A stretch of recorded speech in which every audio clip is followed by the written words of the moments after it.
Over the years, I've shared a lot of collage and journaling techniques, but this journal is the one I come back to when I get stuck. This is also the journal I recommend when people say, I want to make something, but I don't know where to start. No prompts, no rules, no fancy art supplies, just 20 pieces of scrap papers and space to explore. I call this journal the eclectic-page glue book. I'm going to show you how to make one in today's video, and I'm going to show you why this could be the most freeing art journal that you use.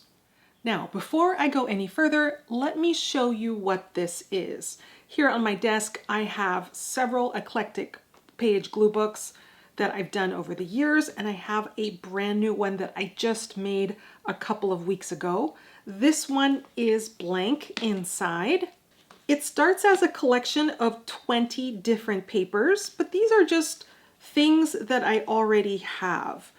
I bind them together to make this kind of journal, but it's not like a blank sketchbook.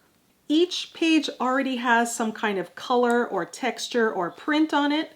So when I sit down to create, I'm never starting from a blank page.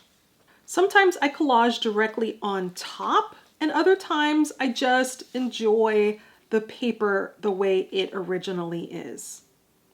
So I've got postcards, I've got graph paper, pattern paper, craft paper. There are no rules here. This is not a journal with prompts or structure. It's more like a space to use what I have and then follow where it takes me. It's low pressure, open-ended, and personal. That's why these art journals are so awesome. Now, I'm not going to flip through all of these, but I will just pick one and show you a couple of these.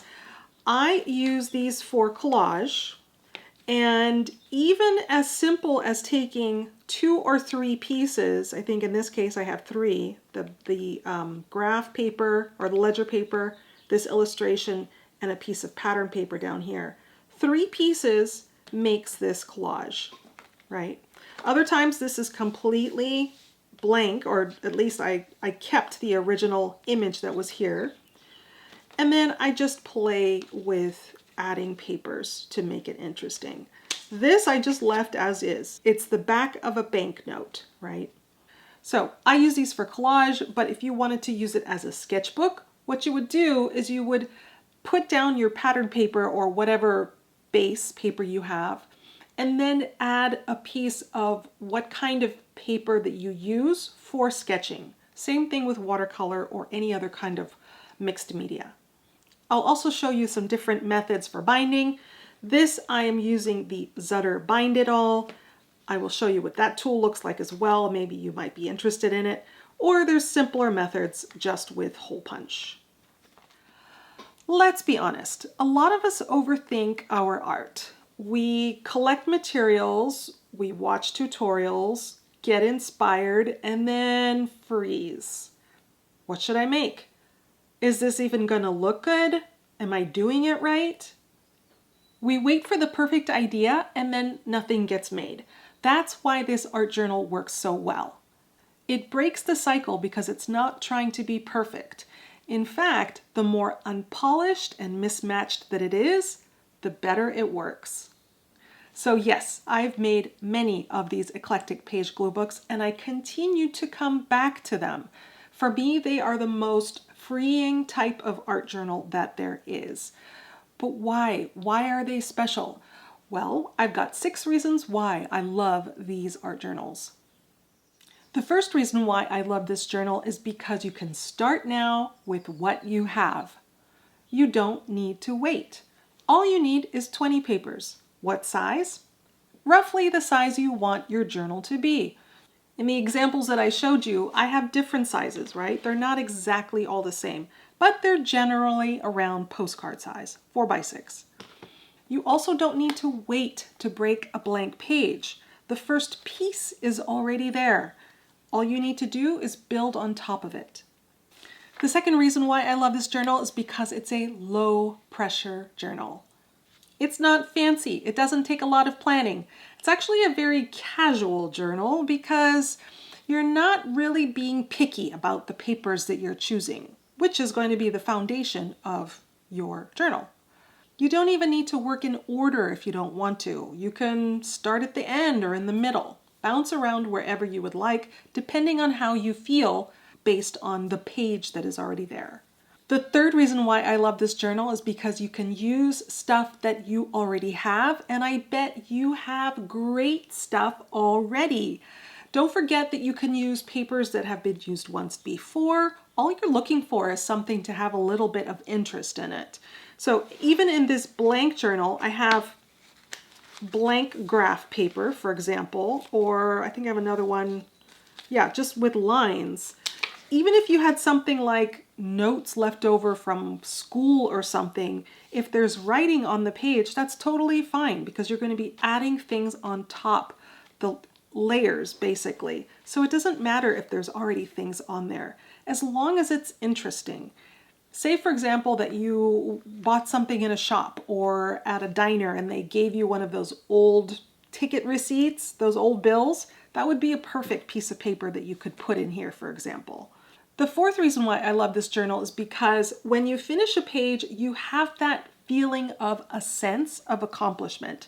And this is a smaller project, so your odds of finishing pages and even completing a whole journal are pretty good. Feeling that sense of accomplishment is important. It is rewarding, first of all, but it also encourages you to just keep going and keep on creating. The fifth reason why I love this journal is because the randomness of the pages invites you to think playfully. With these papers, there is the offer of a challenge. Can you think of things that would be interesting to add on to them? It's almost like a puzzle. And the more you do it, the better that you get at it. The sixth reason why I love these journals is because after you complete pages and complete a journal, you have evidence that you are creative. You just needed the right container. Okay, now some of you might be thinking, that's not really art. You're just playing around with paper. Art has rules, and there's symmetry and ratio and balance and color theory. Yes, sometimes there is, but not here. This journal is about freedom. It's made of leftovers and intuition. That's kind of the point. It's not made to be studied through rules, it's made to be felt. How does it feel to flip through the pages through a finished journal? If it speaks to you, then that's enough.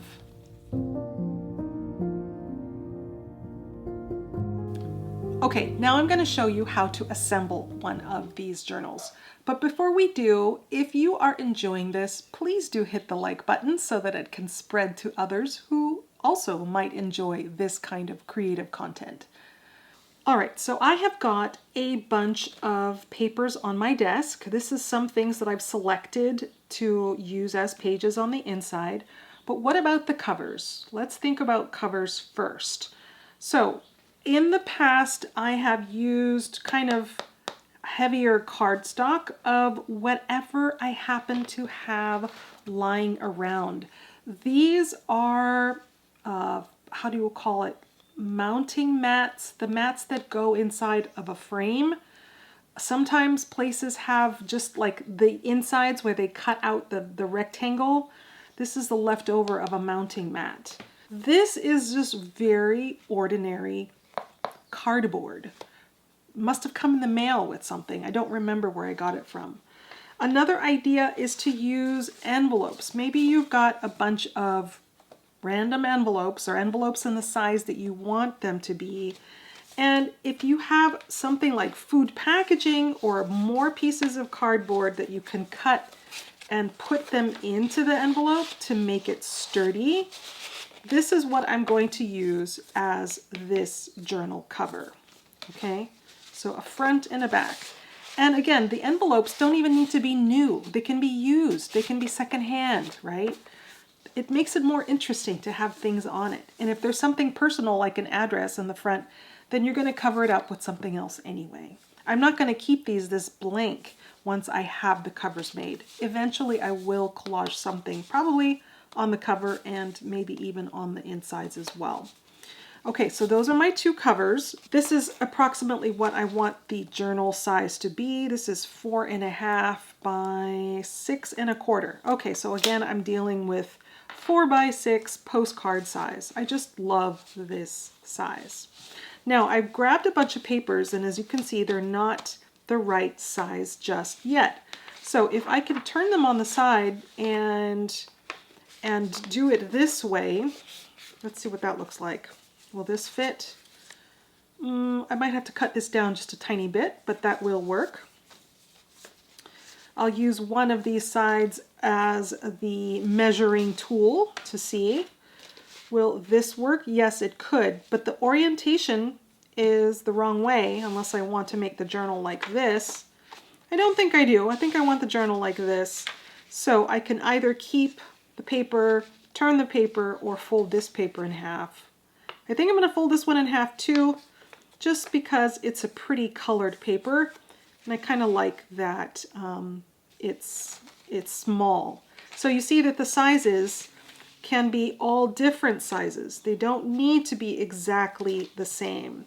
Here's an example of a receipt. This is super thin, so I think I need to back this with something to make it a little thicker. That will work. So I will do something with this. Here's another small one, which is a little plain card.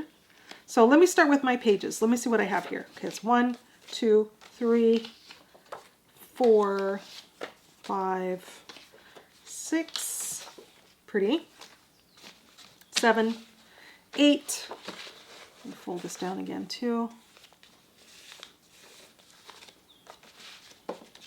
9,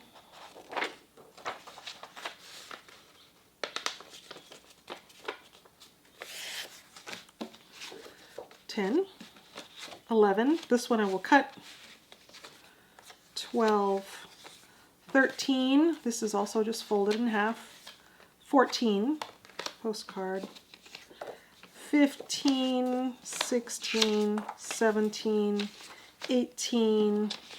I'm going to use this, but I think I'll just use a portion of it. Maybe I'll just do this.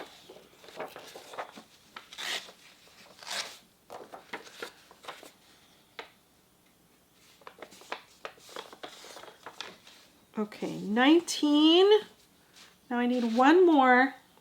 Sometimes I use this as a place to clear off my old rubber stamps, so I can use this as an interesting piece of paper as well. I found these papers when I was looking through my drawer. I might use one of those as well.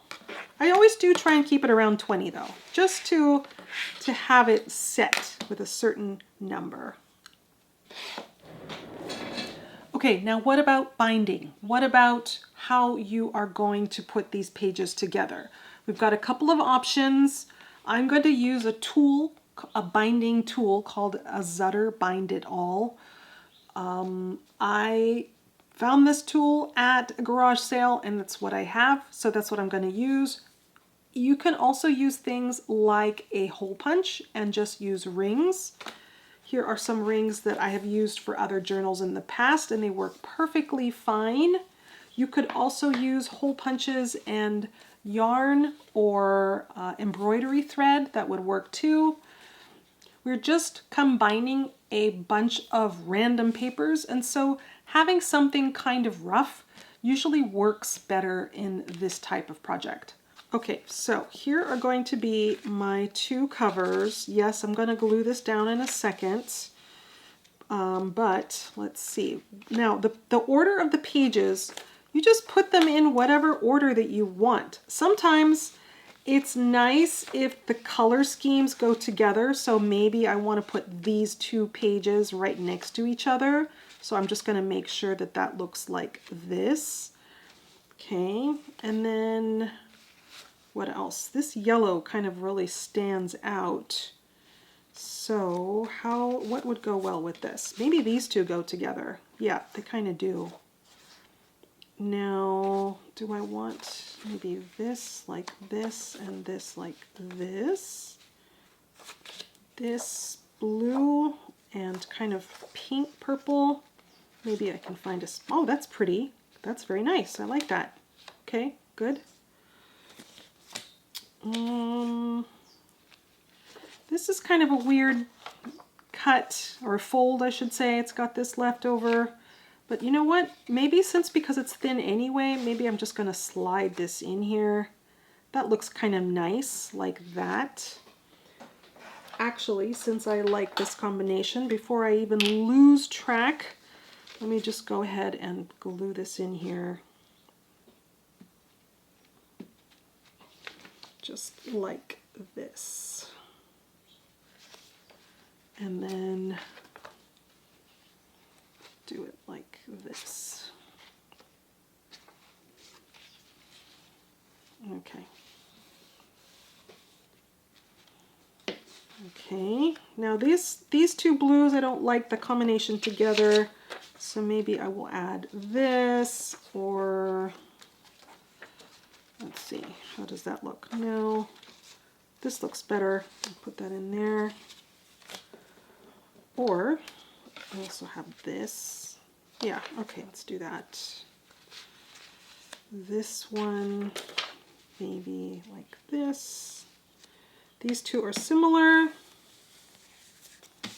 Let's put this here. That's good. Now I'm left with, oh, I have a couple more. Yeah, that's okay. This is kind of plain. Maybe I'll put this here like this. Well, I usually like these little ones closer to the front. So let's see. Ah, this is good. Okay, let's go back to the front. Oh, that's upside down. Okay, well then I guess we have to do it this way. That's all right. This, okay, that's good. This one do I want first? Probably. Okay, and then that I like, that I like. This one can go here, like this, and then that goes like that. That's a pretty combination. What about this? Will that work? I think so. Now I already have this, so I'm not going to use this one. Maybe I will use one of these craft colored papers. Let's stick it in here. Does that work like that? Or, yes, I like that better. Okay, there we are. 20 papers and a cover. Let me see if there's, what does it look like with what's sticking out? I think this one is a little bit too long. I would like to shorten it just a little bit, so let me cut off some of this. Now, if I was going to use a hole punch method, what I would do is I would punch one and then use that as the template to hold up against all the others so I can keep on punching in exactly the same spots. I mentioned I'm going to use my Zutter Bind It All. Here's what it looks like. You slide your papers in here and then press this and it just cuts the holes. And then this is how it pushes the coils together. So in addition to the tool, the coils are what you need to make these journals. So first things first is that I need to cut the holes in things. So I just take my machine, and it doesn't need to be precise. I line it up where I want it to be. I can take 2 or 3 papers at a time, just kind of eyeball where I want, how I want to stagger the papers, and then put it in here.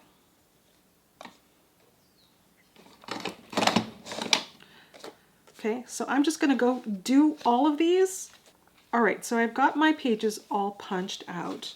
Now before I do the covers, I want to glue this down, and I've been thinking about doing something like this, where I just already add a piece of kind of paper, interesting paper, into the cover before I glue it. Now, since I need the punch to be precisely in the middle for these two, in this case I do want to be careful about getting it just right. So I'm going to measure this out.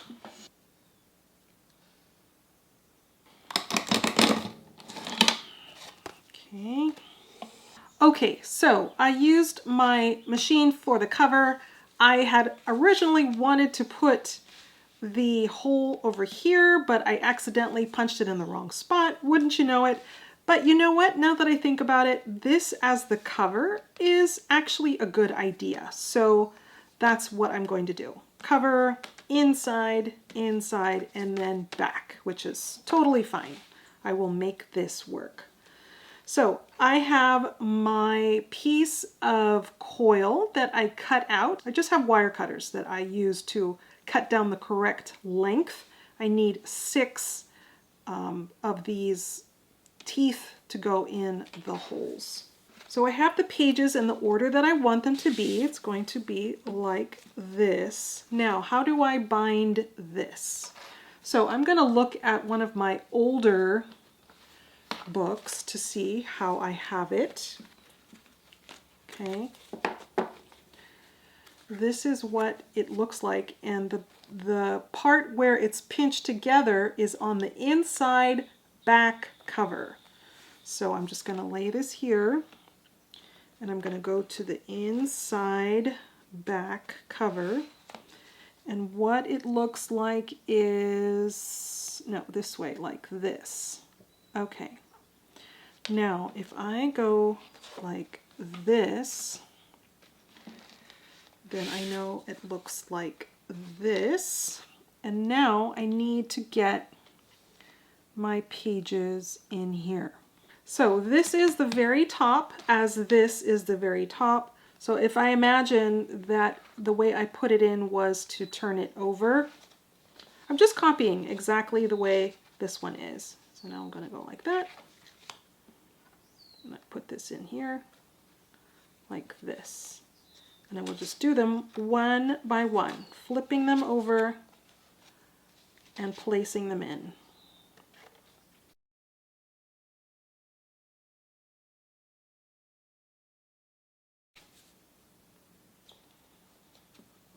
Okay. Now I need to take my machine and I just place it in here like this, and then use this to press. Oops. Just to press it in like this. Okay, that's it.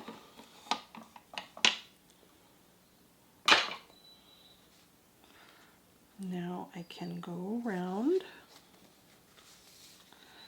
This is the back, and here I have my page in the front. So now I can look through my pages, and because there's already interesting things on the pages, these serve as the foundation for what I'm going to add on top of. And depending what I feel like doing, I could just take something random that's hanging on my desk. As a matter of fact, that looks very good. Let me just do that right now.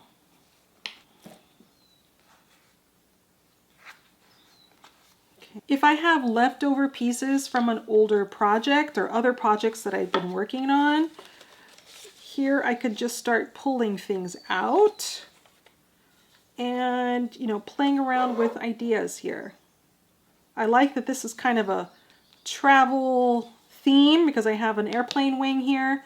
So then I've got a piece of map and another piece of map. Just start playing with things. Or if I know that I have a certain color, where are my pinks? Where is that really short one? This one. I know that maybe I could use a pink on this side. Is there another piece of pink? Maybe something a little bit larger? Yeah, this one's larger. Let's see, does this work? I could do something like that.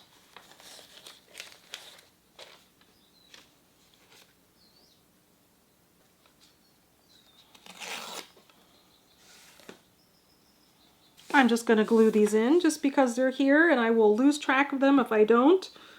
So let's go for it. Now I just need one small thing right here and this collage would be done. Okay, I couldn't help myself. I had to play with the cover. So I have this flap that very obviously makes it visible that it is an envelope that I'm dealing with here. And so I had found this piece and I put it here and I thought, okay, that could work. But then it covers up the whole flap and then you lose that sense that there's the envelope. So then I started playing with these papers like this and like this. That's also nice, but again, kind of losing the flap. Then I found this set of stamps and then I thought, okay, maybe this will work because you can still see the outline. This kind of brings your eye to two separate things. So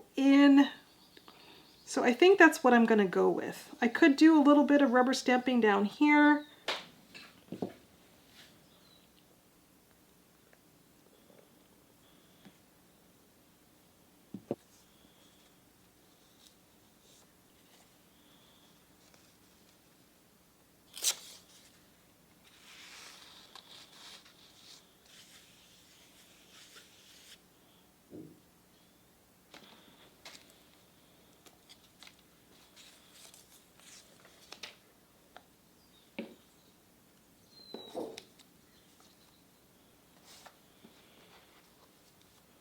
There it is. Just wanted to share that with you. So this little art journal helped me stop overthinking and start creating again when I get stuck with too many ideas. So if you're feeling stuck, try this. 20 random papers and whatever tools and materials you feel like picking up today. It could be the reset that you didn't know that you needed. If you're looking for some more exercises or ideas for working with collage, check out this video here. It's all about simple collage practice. So I hope you'll check it out and then I'll see you over there.